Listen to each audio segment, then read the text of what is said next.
LNG TV, the official media partner for the World LNG Summit Awards 2021.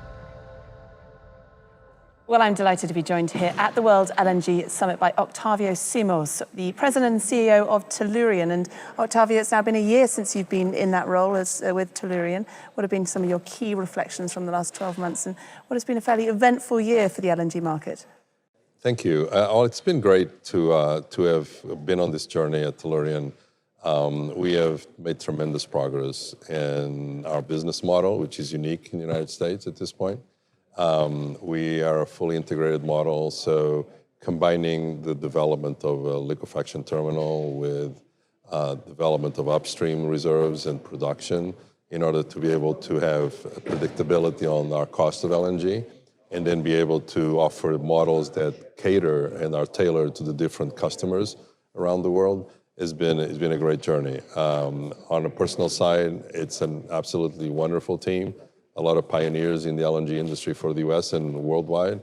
And so it's very comforting to be surrounded by people that really understand the business and are flexible and want to do the right thing in order to make LNG the force we want to be in order to decarbonize the world. So yes, a lot of things have happened in the LNG world. We've watched with some consternation the fact that the lack of investment in the supply side has led to very high prices on a spot basis, which tends to create demand destruction, so not good for our industry, obviously. But on the other hand, it has highlighted how important natural gas is worldwide and how we have to do everything we can to make that fuel available so we can displace the higher carbon fuels like coal and oil.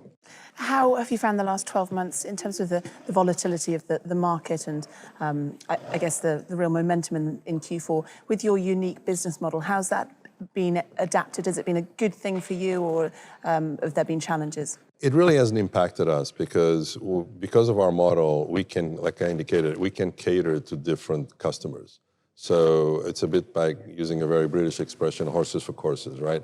So we have people that really need to have an LNG delivered on their local index. We can do that.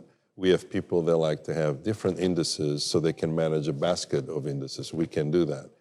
And we can also have an opportunity for folks to invest in our project and basically have LNG on a dollar-based cost, which means then they can provide industry the certainty of a cost of fuel so they can invest in other product manufacturing rather than worry about the volatility you just mentioned.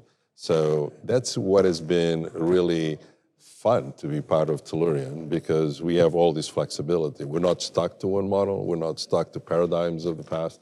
We're really working very, very clearly on doing something that's new, that can support the commoditization of LNG in the world and make it possible for emerging countries to have access to a clean fuel so that they can have lower carbon emissions, and more importantly, they can have clean air, clean water, and access to an economy that's prospering. And with some of the commercial momentum from the back end of this year, you've made impressive progress developing drifted LNG, signing SPAs with Shell, Gunvor and Vitol. Can we be optimistic and expect FIDs next year? So you're very right. If you look at the four pillars that would define a project like ours, we obviously have the land and the permits. We obviously have an EPC contract with a top EPC contractor, Bechtel, with our partners at Baker Hughes and Chart. We have commercial, as you indicated. Now all the output is taken by Gunvor, Shell, and Vitol, which we're very appreciative and look forward to a long-term relationship in delivering LNG to them on a reliable manner. And the last piece is financing. We're a little different because we actually are a publicly traded company that has revenues, and so we actually are building our project as we speak. We're working on that financing piece that will allow us to launch the EPC contract full bore, and we expect to do that by the end of the first quarter of 22.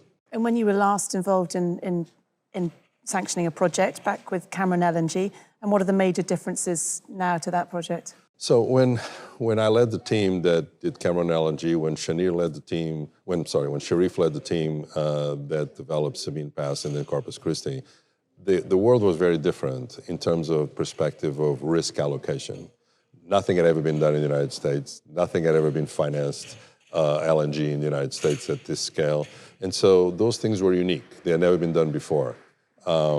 We find ourselves, the world changed very quickly in that decade from 2010 to now.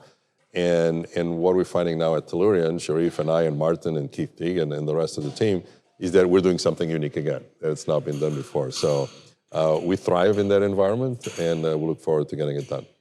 Let's turn our attention to the theme of this year's summit, LNG's future in a decarbonised world. What do big LNG players like yourself, how do you fit into the topic? See, the thing that is really interesting, and it's come out of many of the discussions this event, is that the discussion of the role of natural gas in the decarbonized world takes place into two arenas. In one arena is where we have the OECD countries, 15 to 18% of the population that uses 40% of energy that is more affluent and thinks of decarbonization. The other 85% of the world, 7 billion or so people, are looking for fuel that can prosper their economies, that can grow their economies, that can be affordable and reliable. So they're not as concerned about the little counting of decarbonization. Yes, they want to reduce carbon emissions, but they need access to a low-cost fuel. What we've seen in the last year is if natural gas is expensive, they will burn coal, they will burn wood. And that is even worse than anything we can do on the 15% of the world. So I think what we have to do is the role of LNG is to make it affordable, make it available, and then we as companies, with the right incentives, if we leave the policymakers out of the way, with the right incentives on carbon pricing, we can actually create offsets, the most efficient economic offsets to really balance out the carbon emissions associated with that product. That is going to be the solution for us to be able to really decarbonize. Otherwise, we're seeing what's happening today. We're seeing countries that have signed on to the COP26 protocols of phasing out coal, but at the same time are actually building more coal than the plants they're phasing out. So that's net basis. It's an increase in CO2 from coal. So that is really the challenge for us as an industry, to really be able to communicate that we are part of the solution, and not only for emissions, but to actually make renewables possible. Because wind and solar need backup for a number of things in electrification, and gas can be there to do so very efficiently. When you look at the decarbonisation of the whole LNG value chain, what is the one thing that you personally are most passionate about? What's the one area that you feel that yourself or Tellurian can really make a difference? Well, the thing that we're most passionate about is the fact that we have 1 billion people in the world with energy poverty and about 2.5 billion with limited access to energy. Those people deserve a better future. We cannot tell them, oh, I have the right solutions for you 20 years from now. That's what drives us to deliver LNG and natural gas to the world. In terms of the value chain, the actual production, the one thing, as you know, we have production of natural gas from our own reserves, and we have zero tolerance for methane emissions. So we actually think that we can reduce and pretty much eliminate certainly the voluntary methane emissions that occur as normal practice, and we've done so. And we have this policy of zero tolerance for that type of activity.